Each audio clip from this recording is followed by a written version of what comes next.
Hello po sa inyong lahat. Sobrang excited nga po ako ngayong araw dahil muli ay makakaakyat na naman ng bundok. Mula po nung ako'y umuwi ng Pinas ay ngayon lang ulit makakaakyat. At inaya ko nga po ang dalawa kong kaibigan nung college at buti na lang ay sunod-sunod po ang holiday kaya nasamahan nila ako.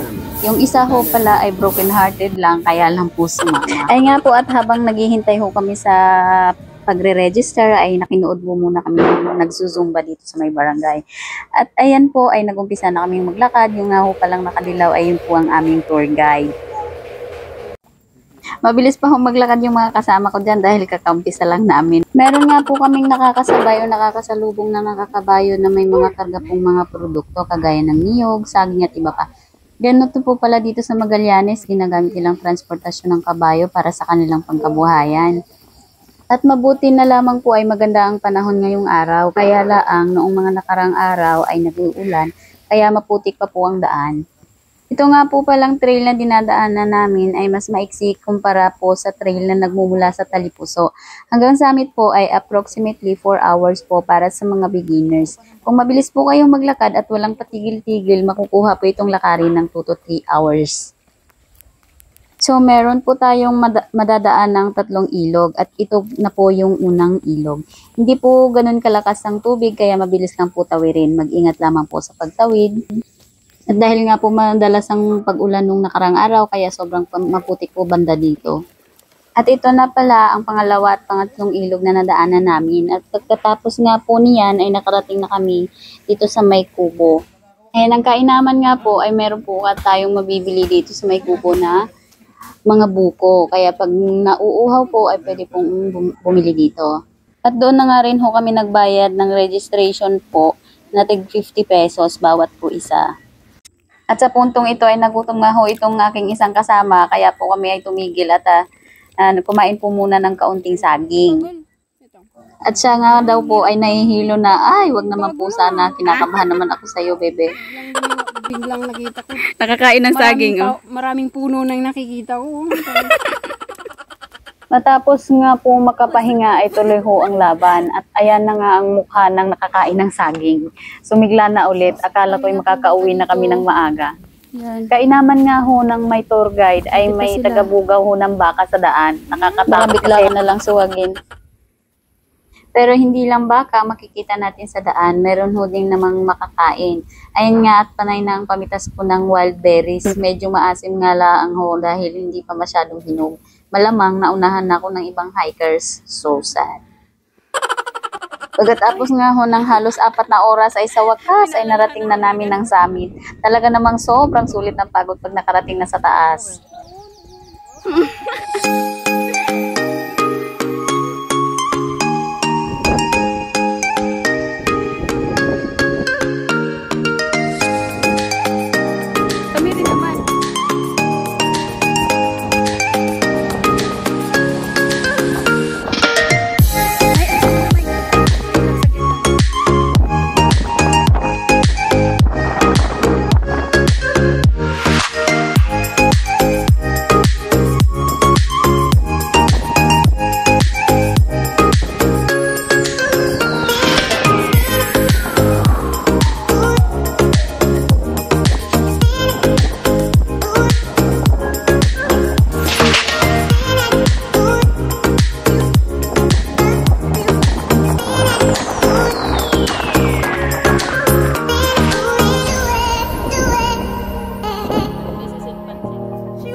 Pagkatapos nga po namin yung picture-picture ay kumain na ho kami. Ito nga po pala ang baon namin.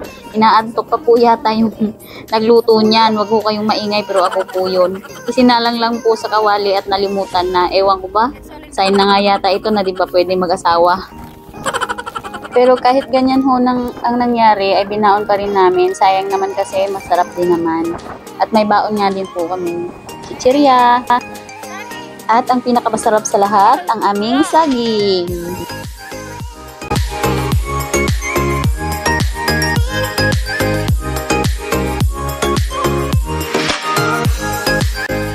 At hanggang dito na lamang po ang ating paglalakbay. Maraming salamat po sa panonood.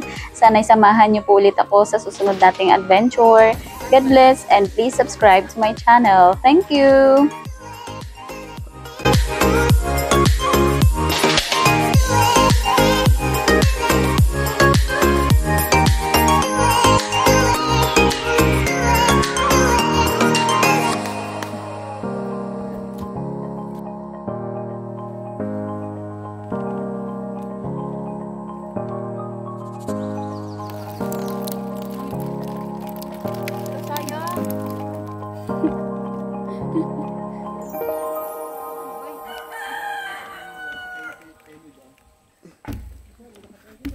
Nahirapan ako sa kalisod.